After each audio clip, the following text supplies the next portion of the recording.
On this episode of the podcast, I have with me Greg Miaskiewicz. He is the CEO, co-founder of Capbase.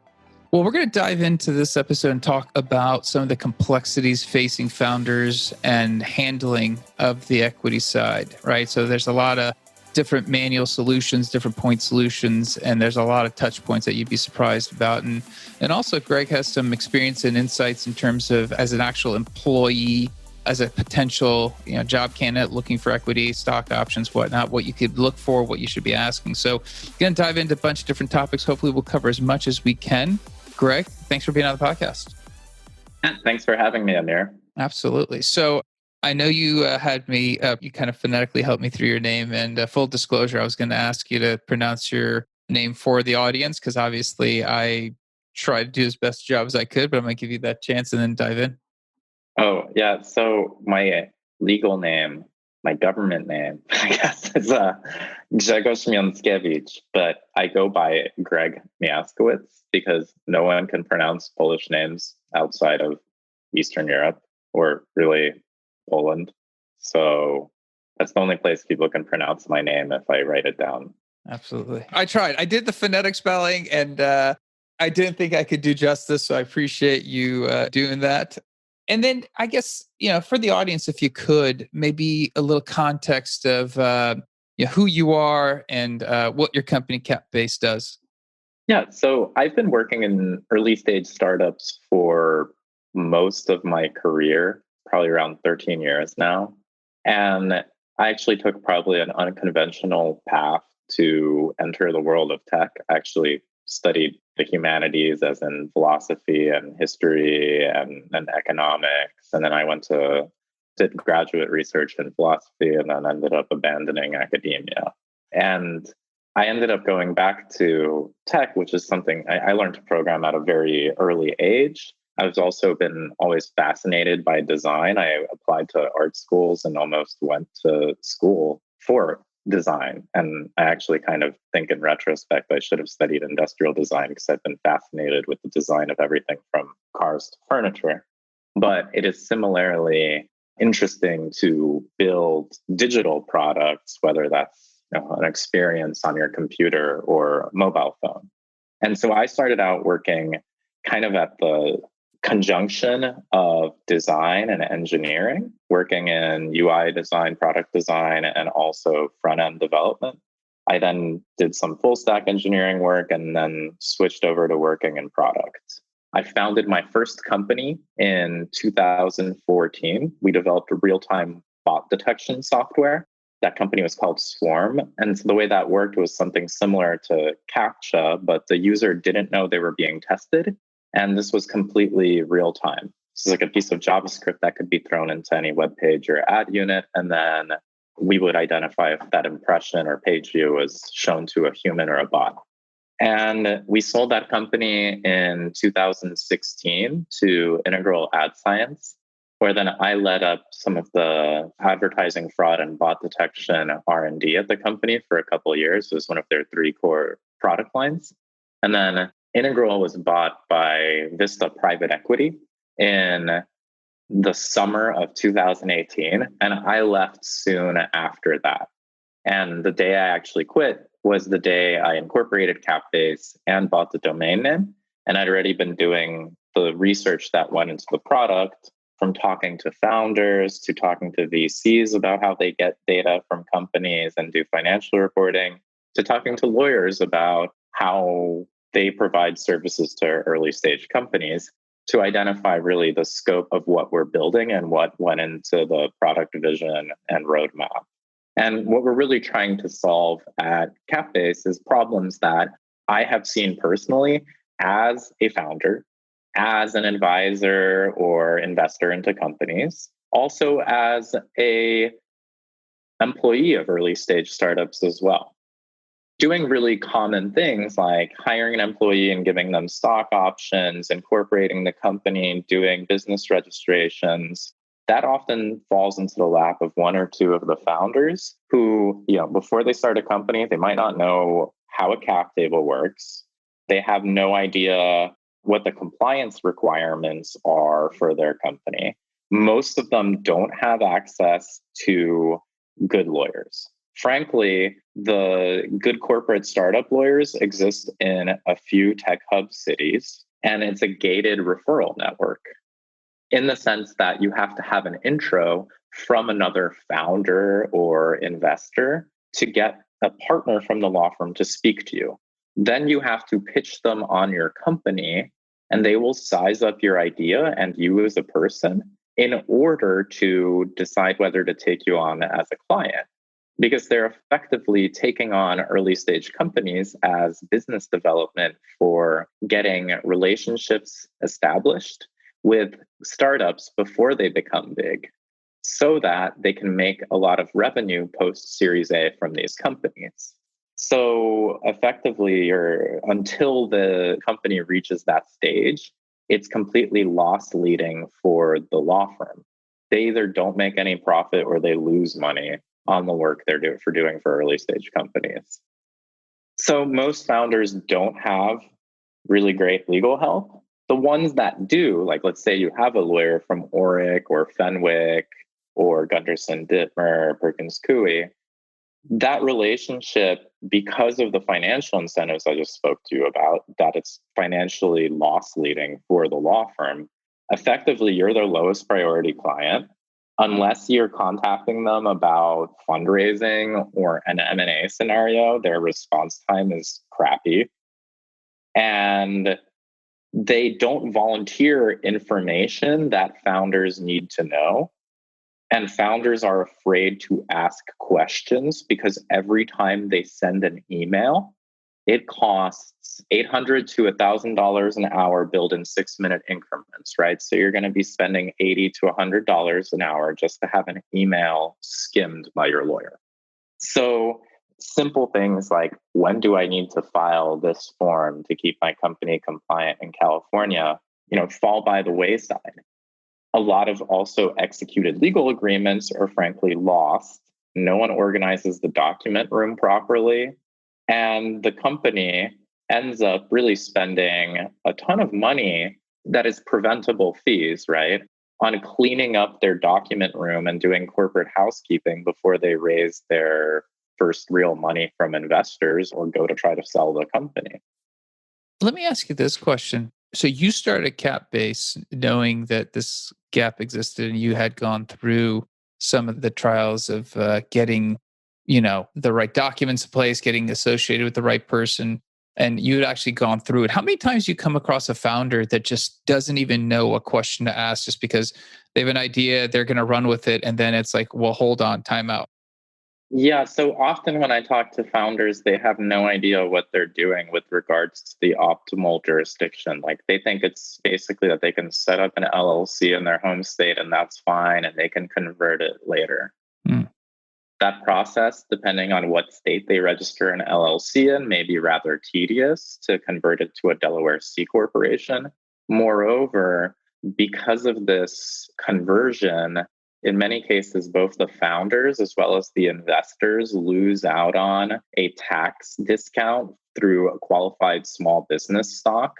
So it is often preferable to have the company be registered as a Delaware C corporation from the get-go if the founders believe that they are going to be raising money from outside investors. Then they'll have a need for something like multiple classes of shares within the corporate structure of their startup. And I guess when you're kind of approaching, if I'm a founder and I'm, looking at that, I could make that mistake. When you're going back to raise funds, and if I haven't, properly, done the setup, and maybe I'm not a Delaware company, I just, hey, I'm in California, I'm doing it. Are investors going to look at that and be like, hey, that's not optimal, you're less desirable, you got to go fix that, come back? How do the investors look at it? Investors will want to invest if it's a great opportunity, and maybe in certain rare exceptions willing to overlook this sort of structure, or they'll demand that the conversion take place. It might be a thing where it has to happen before the money is wired, even though the investment agreement might be completed. Yeah, I mean, so it sounds like a great idea. Hey, it doesn't matter. We're gonna we're gonna invest, but But there's other cases where investors will just straight up not talk to you, though, especially angel investors at the early stage of a company. They're like, I don't deal with LLCs. Basically, the tax issues when you're converting it into a C Corp are non trivial in complexity and also potential cost. definitely getting it right. Step one is sounds like it's far better for everyone. And I'll give you another example. Take the bureaucracy in Europe. Like, I'm originally from Poland. The bureaucracy at the corporate level is, I don't know, average bad for European standards. But in Germany, it's abysmal because they don't even accept e-signatures. So imagine that every single time that a company wants to raise seed money for their German corporate entity, the GmbH, or I believe it's called, they end up having to have each of the investors show up in German court and have their investor agreement signature notarized. Hmm. And because of this bureaucracy, the average time to close an investment round from the time you sign the term sheet or even the final investment agreement, it's usually a minimum of 6 months because of how complicated their bureaucracy is. And so investors know this and they've heard horror stories from other investors. So they won't even touch German entities like sophisticated technology angel investors. I had friends who had already sold a company and they talked to a German lawyer who convinced them to set up a German entity and that it would be fine. They'd already started a Delaware C Corp in the past and sold it. They'd had an early exit for their first company and they moved to Berlin. And their lawyer convinced them to do this German entity. And everyone I had tried to introduce them to was like, well, I don't really do the German companies. So I'll talk to them once they have registered in Delaware as a C corporation. But I won't even take the meeting. It's not worth my time. And this is going to take 3 months for them to do. So That's a heck of a barrier, especially, yeah. I mean, especially if you're sitting in Germany and you've got a great idea, and your next strategic step is also dealing with opening up a company in Delaware so that you can actually get the VC funding you're looking for. I'm sure that is a pretty good overhead. even dealing with issuing stock options to your employees might be easier with a US entity, even though you have a German based company. Your employees are all in Germany. That's hypothetically true in some jurisdictions. The other reason that foreign founders often register Delaware C corporations is simply because the legal institutions and the bureaucracy is corrupt. So, for example, we have a partnership with a startup accelerator and incubator called the Venture City, which primarily has companies in their portfolio that are going through their program that are based in Brazil and Mexico, but they don't actually trust the legal system in these countries. So they make every single company going through their incubator accelerator programs go convert to a Delaware C Corp if they already have a corporate entity. Wow. So I guess if you're looking at this and, it sounds like obviously, if your founder, paperwork and overhead is probably not what you're looking for. You're too busy with, trying to scrape and survive and get that first round of funding. It sounds like you're talking about a lot of legal documents. Sometimes there can be DocuSign. Maybe if you're, in a situation, maybe it can't be an e-signature, who knows? But it sounds like a whole lot of documents that you're accountable for, legal documents. And I'm assuming founders, I personally am not great with keeping my file cabinet organized regardless. And I'm sure with founders that you look at, I mean, I'm sure that's again overhead to their day. How complex or how convoluted is all these documents? So it's not even just the documents, it's having all of the governance controls and prerequisites in place. So, for example, many companies just go ahead and sign convertible notes or safes to raise money, but the board has not yet authorized the financing using such convertible equity vehicles for fundraising. And similarly, you have like Stripe Atlas, like even if you use some of these other tools that are kind of point solutions for incorporating, the whole reason Stripe Atlas exists is lead gen for Stripe. So foreign companies or e-commerce sites can set up US entities and accept payment via Stripe with their US bank account. So the Stripe Atlas product really just does the incorporation, the bank account setup, and they only recently added board setup. But you would have companies that weren't even really fully formed coming through this product. Like they hadn't approved the stock plan or a board or done the founder's share purchases. And it's kind of funny, like if you look through the customer support forums, because what happens is you incorporate this company, the workflow on Stripe Atlas, you incorporate a company, you get a company that's not even fully set up, and then they just link the founders to a zip file of ORIC documents, like template documents from this major corporate law firm. The problem with that is that founders don't know how to use these documents. So they might, for example, execute an advisory agreement with a restricted share award to an advisor. And that restricted share award references a stock plan, which references a board, but they haven't yet actually set up their board or gotten the board consent for this. And they might not have ever had the board approve a stock plan. So if you look through the customer support complaints about Stripe Atlas, it's because basically founders can shoot themselves in the foot with all these template docs that don't have any kind of governance controls around their usage or getting the required consents for their authorization within the corporate board structure. Is that governance that you're talking about? I guess when you're starting off and you get all these documents and you're trying to execute them, they're all templates. The governance component of that, I guess, down the road when you're going to sit in front of an investor and a lot of I's are not dotted and T's are not crossed. I mean, what are some of the consequences to that, like a little bit further down the process? Well, in some cases, you fail diligence and the deal gets nuked. In other cases, the deal gets slowed down and it's a rectifiable error, but you end up spending out through the nose on legal fees to clean up the document room. Absolutely.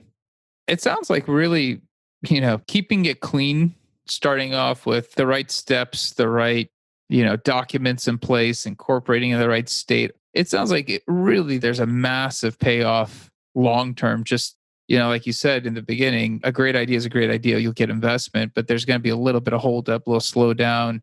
Potentially your deal could get nuked, but it sounds like more and more you got to get all your ducks in a row because it's just the cost of going back and fixing this is tremendous. Yeah. So, for example, if you have an LLC with multiple classes of shares, like if you go deep down the path of this other corporate structure, then the actual cost and complexity of converting it down the road when you're trying to raise, I don't know, a $20 million Series A round from a top tier investor will be extremely high. Even if someone uses they're not sure what they want in terms of LLC or C Corp, like they're not sure they want to raise money from investors, basically at the point where they decide I need to raise money from investors, then they have really two choices, right? If they've already done business with the LLC and have business agreements going through that LLC, but they don't have any complexity in the shareholder structure, it should be pretty easy to make the flip because there's not a lot of, shareholders to get signatures on because maybe there's only one or two owners and they can transfer their equity. But there's still a lot of downsides for even just the founders in this case, in terms of part of the advantages of registering as a C Corp right away is that you can actually lock in long-term capital gains on your stock as opposed to basically transferring this asset. And it reduces the tax complexity for getting capital into the company at the early stages, which is when you actually really need it. I guess, we've been talking about founders quite a bit, and I think it sounds like the right course is to set things up right. I mean, 100% makes sense. I guess maybe also talk about, people joining startups, right? I mean, if you're in the Silicon Valley area, San Francisco, or any major metropolitan city with, VC money coming in, you might be looking at a job at a company that's offering you some kind of equity. And let's say you've not gone through the process since your first time, and you're obviously trying to make sense of it, all these legal documents. From that perspective of a candidate, looking to work for a startup, what should they be looking for in general? Again, this is not legal advice, just from your experience and obviously what you guys do. So there's actually, I think, a huge problem with a lot of startups being cagey about providing specific pieces of information that are necessary for a prospective employee to value what their option grant or restricted share award, like what that actually means to them in tangible financial terms. So for example, the two pieces of information I would always ask for if I were taking a job at a startup is like, okay, you're giving me, I don't know, 15, 20,000 shares. How many outstanding shares are there? Basically, you need to know what percentage of the company you're getting. If someone refuses to tell you this information, it's kind of sketchy because if I'm getting 10,000 out of 10 million shares, that's very different from 10,000 out of 50 million shares, or 100 million, or 1 million too, right? So the refusal to communicate that information is really, I think, sketchy on the part of the companies, and HR managers really should be forthcoming with this information. The second question I would ask would be, what was the last 409A? Basically, how does that translate into your share price? Because you can only be offered shares at fair market value. So you need to know what your exercise price is. So let's say you would be able to exercise your stock options at $10 a share. Well, that's not as great as if you could exercise your options at $1 a share, because then the potential upside is huge. The difference in potential upside is huge on a per share basis. So there's a lot of factors to consider here, but really what you want to know is, what is the exercise price of my stock? And then how does that compare to the valuation in the last investment round and potential valuation in the future of this company? Otherwise, you just are granted something, but you don't know how much you have to pay for it. So you don't know what the potential upside is on a per share basis. And if I were to take a VP, SVP, C-level, really a position with a lot of seniority, head of product, whatever, I would be asking harder questions. For example, has the startup taken any down round investment? If so, can you tell me what the liquidation preferences are? Because frankly, they don't have to give you the full cap table, but you need to know what the liquidation preferences were that were established in the down round. So for example, this company took a financial hit because of COVID, and they took a subsequent investment round where the valuation dropped 30% from their previous investment round. Okay? So that investor, because they're investing in a down round, often demands additional protections to guarantee additional upside in case the company recovers. So they typically ask for liquidation preferences, which means that they invested $5 million, that they have to at least be returned 3x their principal amount before anyone else gets paid out from a hypothetical acquisition or liquidity event in the future. So what happens, say the company gets acquired after the down round, and say there's $100 million in the bucket of money to be paid out. First, you have to pay out the last series preferred investors and deal with their liquidation preferences. Then you deal with the previous round and the previous round. And eventually you just have what's left to the common shareholders, which is the founders and employees. So at that point, it could be that, yes, the company sells for $200 million, but they've taken a down round with liquidation preferences that are, advantageous to the later investors twice. So what's left for the founders and employees is $20 million distributed over 200 employees, which isn't really a great payout for anyone because of the liquidation preferences. So if I were taking a senior role with a really sizable chunk of equity in a company, I would want to know about, well, did you take a down round? Does anyone have anything other than one-to-one liquidation preferences on the cap table?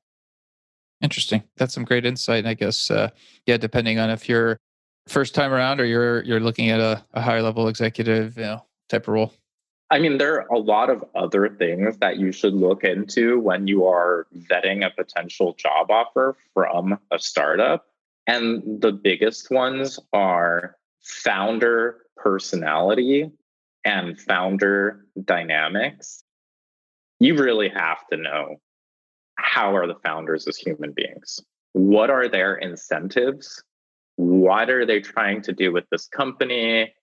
Are they realistic about the business goals? Are they realistic about how to execute on them? Do they really work well together as a team? And you want to avoid, kind of like megalomaniacal, really egoistic founders. They're not going to be fun to work with. I worked in tons of early stage companies, and myself as a manager of a company and now 15 employees, I don't necessarily know, okay, this is like my positive body of knowledge about this is good managerial practices. But I've seen every single anti-pattern in early stage startups with immature management. And I avoid those anti-patterns and just try to listen to people and lead with empathy and create structures for feedback to avoid some of these pitfalls I've seen. And so that's something to definitely look out for. The second thing is to look at what the processes are that are in place in the team. For example, do you have proper project management and project planning? Or are things really being done kind of on a whimsy because some customer asked for something and the CEO flipped out about it and we have to drop everything you're doing and build something totally different? Similarly, do you have proper product management processes? Because these things often fall by the wayside as you're trying to build an MVP. And it's hard to institute them in a culture of, people who are hacking on something day in, day out. And a lot of the people who are pretty strong hires from an engineering perspective in the early days of a company are not great team members really for a growing company. So there's a lot of managerial changes and process changes that need to happen once a company goes past like 10 people, or, things don't really get done very efficiently. And there's a lot of miscommunication and mismanagement going on unless they have the right processes in place for decision making and prioritization and planning. Awesome, man. That's some fantastic insight. And I know, you've gone through it, you've experienced it. And I guess, to bring it full circle, you've created a company, Capbase, that, is trying to help address some of these issues in terms of helping founders, account for the process and making sure things are done the right way. I guess talk to us a little bit about what you guys do as well at Capbase, because I'd like to just kind of touch on that, because it sounds like, with your experience in the business that you've, founded now, that this might be a great fit for a lot of people out there. Yeah, so what we try to do is really simplify life for founders so they can worry about building a great product, and making their customers happy instead of worrying about the administrative tasks for running a company. So you can think of us as startup admin as a service, or SaaS with an extra A, sassy. We've built a streamlined workflow for a lot of kind of core actions that every company needs to take, like whether that's doing an incorporation or business registration, bringing on board an advisor, hiring an employee and giving them stock options, raising money, using a safe or convertible note. And through those streamlined workflows, we automate the financial and legal record keeping, as well as any compliance and governance required around those actions. So the way that works is, whether you're incorporating your company and buying your founder shares, or you're hiring an employee and giving them stock options, or you're raising money from investors, the workflow is more or less the same. We walk the founders through customizing and generating standard legal agreements. We visualize to them what the impact is to the cap table. So like, what percentage of the company are you giving this employee? How does it compare to other employees? What percentage of your employees' stock option pool is left?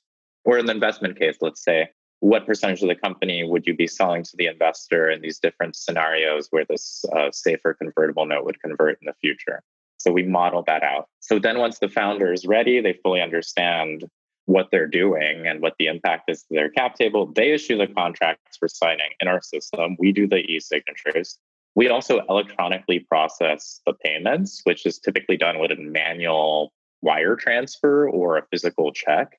And we digitize that using APIs, and we use PlaidLink API or PlaidLink SDK to connect into the company bank account and route the payments that way. And so this actually solves a pain point, not just for the founders on the administrative side. Because I'll tell you how it works as a founder. Like, we raised money from 4 angel investors last December. They each for $25K, each for on the exact same terms, each in the same week. They all signed the paperwork. 3 of them wired the money, and I had no idea who didn't pay us because there's no labels on these wires from investors. It's just like a random account ID and routing number. So the reconciliation of all these payments is actually very complicated, as is the cat herding of when you're raising a series preferred financing of making sure everyone wires all the money on time. And then on the investment side, every single time you invest into a new company as an angel investor, you basically have to send over a signature block and manually initiate a wire transfer or pay like a back office administrator to do this for you. And that whole process could be simplified by doing what we do, is just basically, it's like PayPal, right? You connect your bank account to PayPal once, then you are paying for another thing using PayPal, whether that's eBay or some other website or a New York Times subscription. And you don't have to manually initiate a wire transfer to the New York Times or eBay because it's just the bank account is already connected. So we're providing that same level of convenience for anyone who has to pay for equity. And so in my case, I am an advisor in companies. I am an employee of my own company when I'm stock on investing schedule. I am an investor shareholder in some companies, but these purchases are really being manually orchestrated. So it would solve a huge administrative pain point to, one, have the data in the same place, but also simply just not have to manually do wire transfers every single time. And then have all my documents in the same place. So just switching gears back to the product or the workflow, we do the e-signatures, we process the transactions. Then as soon as the transaction goes through, the cap table is automatically updated in real time. There's no manual data entry, as if you were, like it's the case when you're using Carta or captable.io or any of the other equity management solutions. And then also, we take all of the executed legal agreements and we put them in the company's document room on Capbase, so they're organized and searchable for future review in due diligence in an M&A scenario or a subsequent fundraising round. It sounds like you guys take a lot of the extra effort. And I think early in the podcast, we talked about the importance of doing things right and not having to go back and either slow or derail issues. It sounds like you've got a pretty darn good product to help somebody keep it organized, stay on track. I love it. I mean, it sounds like it's definitely a need for the industry. I mean, a lot of people are working on it, but you have a unique insight. I think it's fantastic. I appreciate you sharing. If anyone listening out there wants to give our product a try and is ready to incorporate their company, you can go to capbase.com. And if you have any questions about our product, you can hop on the intercom chat and me or my co-founder will respond to you in a few minutes. Awesome. Thanks for spending the time with us and kind of going through some of the challenges, pitfalls of founders, and even from the employee side of it. If someone does have a question and they want to circle back with you, what's the best way to connect with you if they have a question on anything? My email is greg@capbase.com. Okay, awesome. We'll drop that in the show notes. And I appreciate you being on. Thank you very much. And I can't wait to get this out there for people to listen. And that's it for this episode. We'll be back again with a new episode, new guest. In the meantime, I asked for two things. One is please subscribe to the podcast. It's just been growing really quickly. And I think for whatever reason, these algorithms really rely on those subscriptions and we're seeing huge growth. So thank you, thank you, thank you. And also feedback. If there's topics you want us to cover, if there's something you didn't like, we can improve on the podcast. We're all ears. We want to improve it. We want to provide more value. But until next time, thanks.